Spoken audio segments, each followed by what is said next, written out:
Selamat sore Mas Rehan. Sore. Oke, di sini saya bersama April akan mewawancarai Mas Rehan mengenai hak perlindungan konsumen. Apakah Mas Rehan bersedia? Iya, oke, saya bersedia. Oke, langsung ke pertanyaan pertama ya Mas Rehan ya. Ya. Apakah Mas Rehan pernah mengalami kerugian akibat informasi yang tidak akurat yang diberikan oleh pelaku usaha kepada Mas Rehan? Iya, saya pernah waktu itu.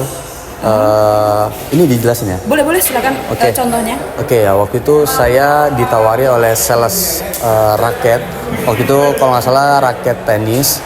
Nah, waktu itu sales ini menawarkan raket dengan spek yang saya inginkan. Nah, ternyata pada saat saya sudah bayar, saya cek lagi spesifikasinya, speknya, saya cek lagi ternyata itu tidak sesuai dengan spek yang saya mau, malah di bawah itu.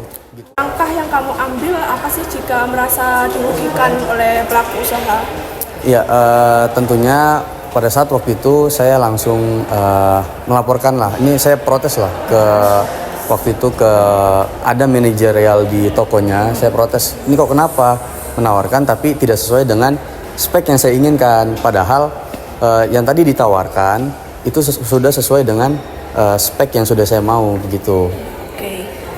Baik, terima kasih. Terima kasih Mas Rehan. Oke, terima kasih. Melanjutkan pertanyaannya, yaitu apakah Anda pernah meminta ganti rugi dari pelaku usaha?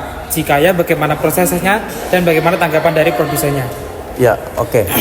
Jadi waktu itu saya datang ke manajerialnya, saya minta klarifikasi dan ternyata di ketentuan itu jika barang yang sudah dibeli tidak dapat dikembalikan lagi ataupun refund, begitu.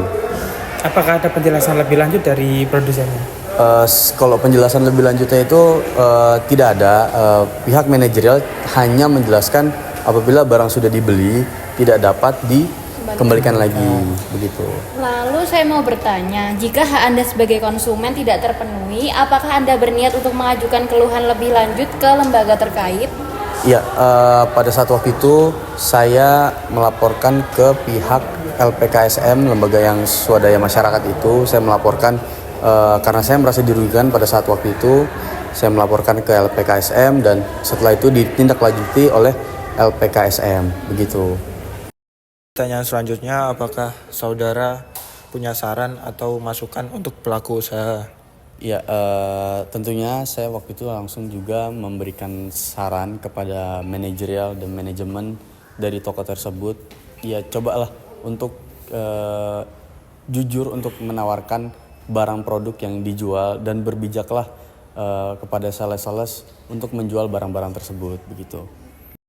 Di sini saya akan memberikan kesimpulan bahwasanya pelanggaran hak perlindungan konsumen itu seringkali terjadi. Ada beberapa penyebabnya seperti ketidaktransparan informasi dari produknya, produk yang tidak memenuhi standar, ataupun praktik bisnis yang curang. Hal ini akan mengakibatkan kerugian pada konsumen itu sendiri, yang nantinya banyak timbul ketidakpercayaan dari konsumen kepada produsen karena hal-hal tersebut.